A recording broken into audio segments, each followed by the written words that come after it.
Bismillahirrahmanirrahim. Alhamdulillah.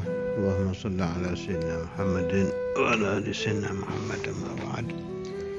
Kitabul Hikam, hikmah 27. قال المؤلف رحمه الله تعالى ونفعنا به بأسراره في الدارين آمين.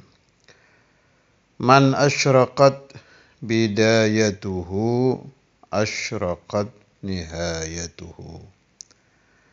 Siapa-siapa asyraqat yang bersinar, terang benderang, bidayatuhu permulaan suluknya, asyraqat maka pasti akan bersinar pula nihayatuhu akhir suluknya. Isyraq ini bahasa perumpamaan, ay man ammara awqatahu fi hali sulukihi bi anwa'id ta'ah wa mulazamatil awrad asyraqat nihayatuhu bi ifadatil anwari wal ma'arif hatta yadhfara bil murad. وأما من كان قليل الاجتهاد في البداية فإنه لا ينال مزيد الإشراق في النهاية. Siapa-siapa yang memakmurkan, meramaikan waktu-waktunya ketika dia mulai menuju kepada Allah, ketika dia di masa-masa bidayatus suluk, apa yang dia kerjakan bermacam-macam taat. Wa mulazamatil aurad, dan melazimkan wirid-wirid. Jadi ini orang mulai awal masuk tariqah, mulai awal suluk, dia rutin membaca wirid, rutin puasa sunnah. Alhasil baru masuk saja sudah luar biasa ijtihadnya, rajinnya. Sampai-sampai waktunya dia itu nyaris tidak ada waktu kosong kecuali diisi dengan ibadah. Padahal dia baru mulai suluk. Orang yang seperti ini merupakan tanda asyraqat nihayatuhu, maka akan bersinar pula nihayah suluknya biifadatil anwar, dengan curahan cahaya-cahaya ilahi, wal ma'arif, dan pengetahuan ma'rifah, hatta yadhfara, sehingga itu orang berhasil mendapatkan bil murad, yang dia inginkan. Ma muradus salikin al-wusul ilallahi rabbil alamin, sampai dia wusul ilallah. Aqallu darajatil wusul, jadi paling rendahnya, tapi ini tanda ya, tanda yang dialami semua salikin. Kalau belum masuk ke tanda ini berarti dia belum usul. Aqallu darajatil wusul itu tuma'ninatul qalb. Minim sudah itu. Si salik akan merasakan ketenangan batin yang seumur hidup belum pernah dia rasakan. Ketenangan batin yang membuat dia heran, apa ini? Jadi nyata betul itu, ala bidzikrillah tatmainnul qulub, itu sudah diberikan Allah Ta'ala kepada wasil yang paling rendah derajatnya, kepada wasil yang baru saja wusul ilallah. Itu berasal dari Allah Azza wa Jalla, bukan dari mana-mana, memang minallah, kayak hadiah gitu, kayak hadiah untuk pemula. Hadiah untuk pemula, tapi ini pemula di dalam usul, bukan pemula suluk ya. Allah yaj'aluna wa iyyakum wal ahbab wad dhurriyyah minhum hatta yadhfara bil murad. Wa amma man kana qalilal ijtihadi fil bidayah. Adapun orang yang sedikit rajinnya, dia malas puasa, malas sholat sunnah, malas wirid, di awal-awal dia masuk tariqah, di awal-awal dia suluk, fa innahu la yanalu mazidal isyraq fi nihayah. Maka sunnatullah untuk dia biasanya Allah Ta'ala tidak akan memberikan tambahan isyraq, tambahan pancaran-pancaran ma'arif dan anwar fin nihayah ketika dia telah sampai di finish suluknya. Ketika dia telah sampai di wusul. Ketika dia telah sampai di nihayatus suluk. Waliyadzubillah ya. Makanya jangan nanggung-nanggung. Begitu Anda beat masuk tariqah, atau taruh Anda tidak beat, Anda jalan sendiri, mulai mendekatkan diri kepada Allah. Awalul bab apa? Tadi saya sudah terangkan bahwa akal darajatil wusul yang dialami siapapun yang mulai memasuki babul wusul itu tumaninatul qalb. Itu sudah agalul agal, paling bawah itu. Sebelum itu berarti belum wusul. Kalau awaliyatus suluk, harus paham juga itu. Awaliyatus suluk itu apa? Awalul bab at-taubah. Jadi kalau orang belum diberi rezeki, ini yang saya maksud taubatul qalb ya. Bukan mulut baca tubna ilallah, tubtu ilallah, saya tobat. Bukan mulut baca astagfirullah. Bukan itu maksudnya di sini. Taubah yang dimaksud awaliyatus suluk itu ruju'u qalbika ilaihi ta'ala. Ruju'u qalbika ilaihi jalla jalaluh. Ruju'u qalbika ilallahi azza wa jal. Maka siapa-siapa yang belum diberi rezeki taubatul qalb, maka dia belum mulai masuk suluk. Paham? Meskipun dia sudah beat. Hakikatan ya, secara hakikah, secara aslinya. Wama secara resmi-resmian ya sudah beat, ya sudah masuk. Tapi yang dimaksud di hikam itu kan ada awaliyatus suluk, permulaan jalan menuju kepada Allah. Itu tidak mungkin kalau bukan taubah. Boleh. Iftah ayya kitab min kutubit tariqah. Iftah ayya kitab min kutubit tasawuf. Jawabannya sama itu. Pasti taubah. Anda akan dapati di kitab-kitab haulail qaumil kiram itu awwalu yaqadati. Itu biasanya bahasanya begitu. Permulaan terjaganya batinku. Permulaan bangunnya hatiku menuju kepada Allah, itu pasti dimulai dengan taubah. Kemudian ada lagi ibarat beliau apa? Awwalu babin dakhaltuhu, awal pintu yang aku masuki, pasti setelah itu taubat. Riwayat beliau-beliau itu macam-macam. Ada yang didahului ru'yah manamiyah, mimpi Nabi sallallahu alaihi wasallam. Ada yang didahului mimpi syekh, ada yang ditarik oleh ba'dul masyayikh, sampai orang yang si syekh tahu ini bakal jadi wali, ditunggui biar dia kerjaannya apapun dicari, ditunggu. Atau dia lagi main tinju, main apa, macam-macam cerita itu. Tapi alhasil kita bikin khulasah dari semua riwayat-riwayat kembalinya orang-orang kepada Allah, dari bermacam-macamnya asbab orang kembali kepada Allah, tetap pintunya babu taubah, nggak bisa yang lain. Ma hiya taubah?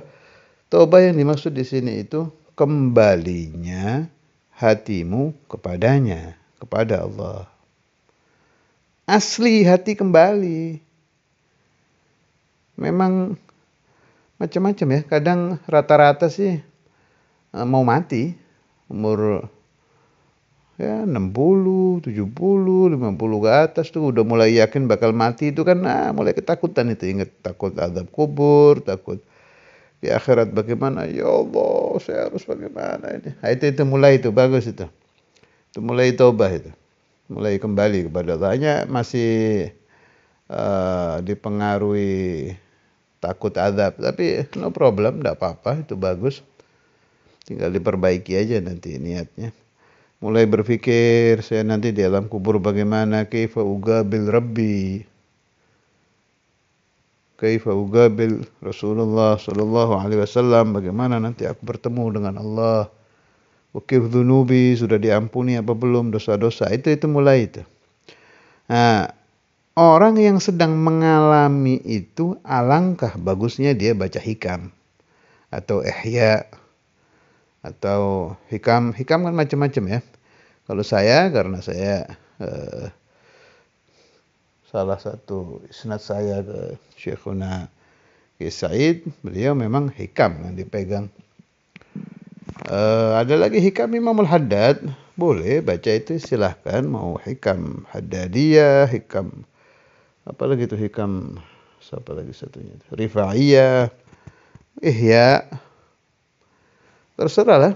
Pokoknya orang yang sedang begitu itu cepet-cepet baca itu. Apa? Nanti pemicu dia untuk kembali kepada Allah kan sudah ada nih. Sudah ada kan? Tinggal diperbaiki. Niat yang keliru, ketakutan dari takut adzabul qabr wa adzabun nar barangkali bisa naik ke khauf ilallah. Takut kepada Allah Azza wa Jal. Alhasil, khulasah kalami hadha, awwaliyatus suluk itu taubatul qalb. Kembalinya hati kepada Allah Azza wa Jal. Hilang itu yang lain itu. Udah asalnya kan hati itu isinya kayak biasa-biasa lah. Cita-cita manusia yang tersebar dari masyriq sampai ke maghrib rata-rata pengen kaya, pengen ini macam-macam. Karena dia tahu dia mau mati biasanya itu ya, takutan, mulai berubah itu, serba Allah itu. Ingin diampuni Allah, ingin diselamatkan Allah, gimana nanti di akhirat. Itu berarti hati Anda mulai kembali kepada Allah Azza wa Jalla. Dan itu awwaliyatus suluk, permulaan perjalanan kepada Allah. Itu aslinya yang disebut bidayah, permulaan. Itu nanti baru boleh itu mulai baca hikam itu, pelajari bab 1, bab 2, hikmah 3, 4 terus. Ini maksudnya apa? Saya sudah gini apa belum? Terus naik. Fala'allallah yaftahu alayya wa alaikum futuhal arifin.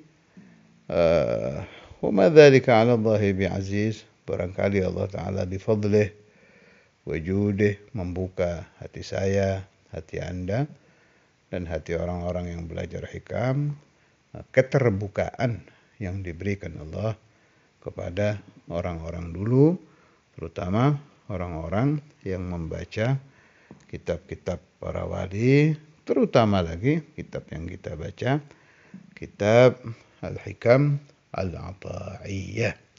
Wala'allallah, barangkali Allah Ta'ala setelah membuka kita faham, memberikan kita zauk, rasa yang dirasakan oleh orang-orang yang membaca kitab hikam.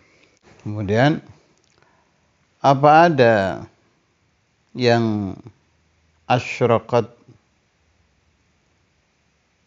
bidayatuh tapi tidak asyraqat nihayatuh. Jadi awalnya baik, luar biasa, lakin jarat qudratullah, bahwa dia tidak diberi usul. Ya jelas ada, pastilah ada. Kemudian tidak asyraqat bidayatuh, tapi asyraqat nihayatuh. Ada apa tidak? Ya ada. Tapi dua hal ini jarang terjadi. Yang banyak terjadi ya man asyraqat bidayatuhu asyraqat nihayatuh. Contohnya ya banyak. Imam Al-Ghazali, Imam Syafi'i, Maliki, Hanafi, Hambali, kathir, rata-rata kubarul ulama wal awliya al-masyhurin itu kalau kita baca riwayatnya asyraqat bidayatuhu sehingga asyraqat nihayatuhu. Apalagi anbiya mursalin. Wajib kalau itu, jangan sampai salah paham ya. Kalau 124.000 nabi ya wajib asyraqat bidayatuhu dan asyraqat nihayatuhu. Dan al-anbiya ma'sumin. Dari mulai bayi ya sudah asyraqat. Nabi siapa saja ini hukumnya wajib itu. Pasti, wajib bermakna pasti. Tidak ada nabi yang asyraqat nihayatuhu saja atau asyraqat bidayatuhu saja, yang ada pasti. Pasti asyraqat bidayatuhu dan asyraqat nihayatuhu. Liannahu nabi. Seperti riwayat kubarul ulama wal awliya yang hafal Quran 5 tahun, itu termasuk asyraqat bidayatuh. Ada yang didatangi Sayyidina Al-Khadir ketika awal-awal suluk ini. Malah kalau saya sedang mencari-cari riwayat mutaakhirin ini, ulama-ulama kita yang kubar, yang megang-megang pesantren mutaakhirin, itu rata-rata pasti lagi taklimnya itu minimal ijtama' bi Sayyidina Al-Khadir. Saya enggak sebut nama-nama beliau sebab banyak yang masih hidup ya. Fulan wa fulan wa fulan. Itu termasuk man asyraqat bidayatuhu. Kemudian meskipun di tariqil ata' rabbani, dengan jalur pemberian Tuhan yang tanpa kasab ikhtiar. Terus apa lagi? Di antara yang asyraqat bidayatuhu itu Sayyidina Al-Jailani. Masih bayi sudah yasum Ramadan. Dan lain-lain. Nah itu semua isyraq di masa-masa awal-awal beliau itu, baik di awal hidupnya atau di awal suluknya itu, menjadi tanda bahwa beliau-beliau itu akan mengalami isyraq di nihayah sulukihim. Ya sudah sunnatullah azza wa jal. Memang kalau Allah menghendaki fulan wa fulan wa fulan menjadi kubar di nihayatus sulukihim, biasanya di awal-awal kehidupan beliau-beliau itu, awal-awal mondoknya, awal-awal taklimnya, awal-awal ngajinya, ada pasti riwayat-riwayat yang menunjukkan isyraqnya suluk mereka, isyraqnya kehidupan-kehidupan awal mereka yang menjadi tanda untuk isyraq di nihayatu sulukihim. Allahu Akbar. Masya Allah. Indah sekali memang kalau kita pelajari. Kalau saya saat merenung dan mempelajari itu, yang muncul di alam pikir saya itu Allahu Akbar tadi. Azamatu jalalillah. Sangat indah Allah Ta'ala menciptakan riwayat orang-orang yang dikasihinya. Dan memang ditaksisnya sudah dari dulu. Bukan baru-baru. Bukan kayak kita mau milih pemilu. Pemilihan mulai dari lurah, dari camat, apalagi bupati, wali kota, gubernur, presiden. Kan kita teliti gitu baru kita pilih. Ini Allah ini, milihnya sudah azalan. Cantik Allah bikin riwayat itu. Asyraqat bidayatu syekh fulan, fa asyraqat nihayatuh bifadlillah. Asyraqat bidayatul waliy fulan, fa asyraqat nihayatuhu bi fadlillah wa fulan di kota ini, di negara ini, ila zamanina hadza. Dan yang mencipta itu Rabbun wahid, Tuhan yang satu, ala wa huwallahu azza wa jalla. Seperti cerita Maulana Imam Al-Habr Habib Abdul Qadir bin Ahmad bin Faqih waktu meninggalnya Habib Ali bin Muhammad Al-Habsyi yang sering saya ceritakan itu min ma'ani asyraqat bidayatuhu.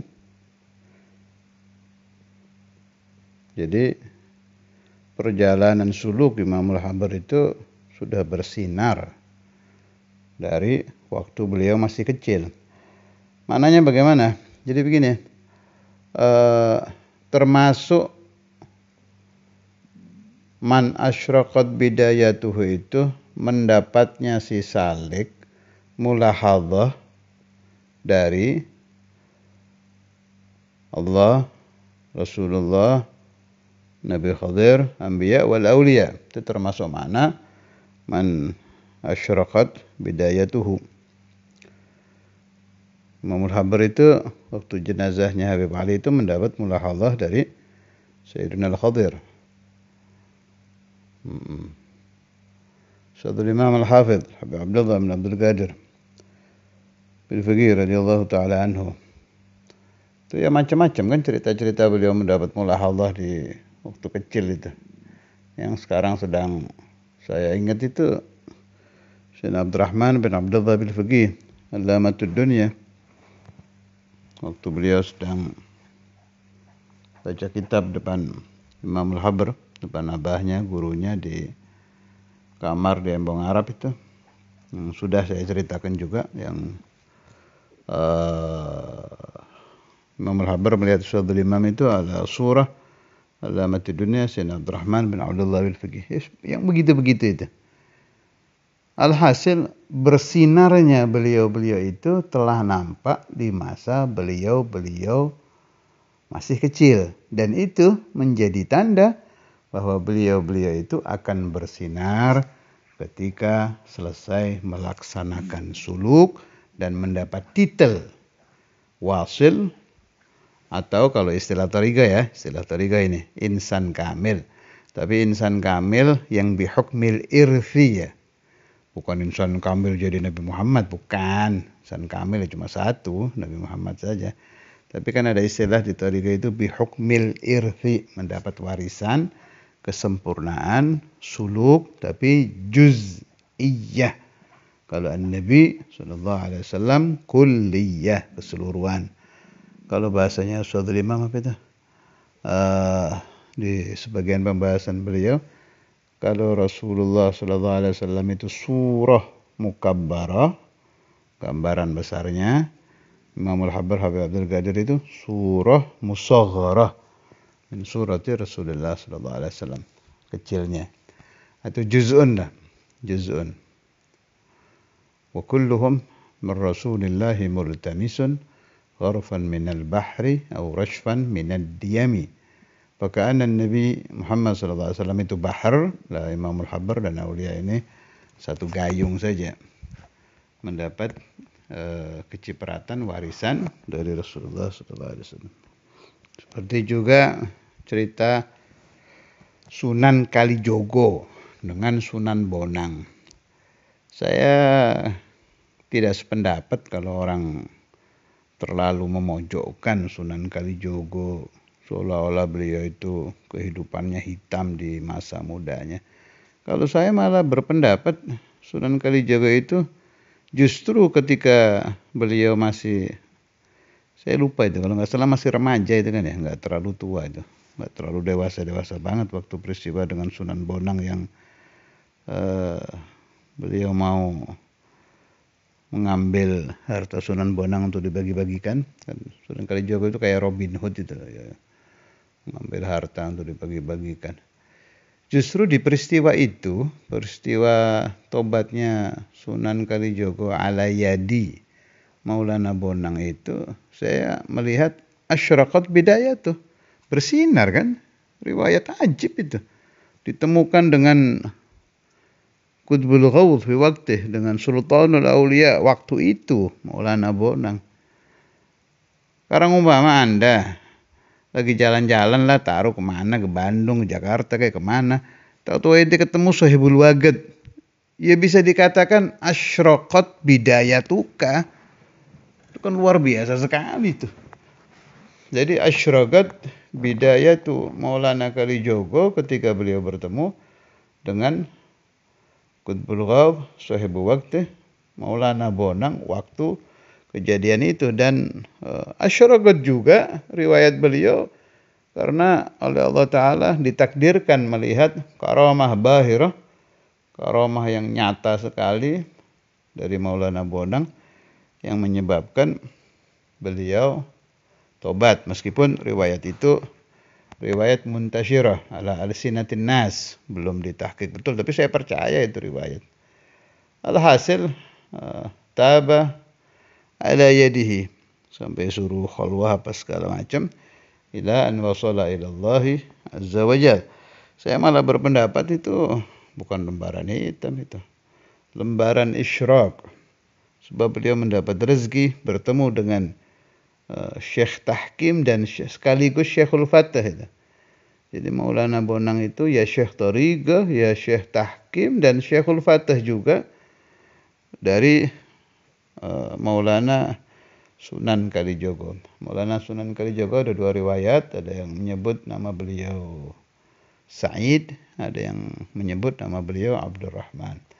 Tapi masyhurnya Sunan Kalijogo.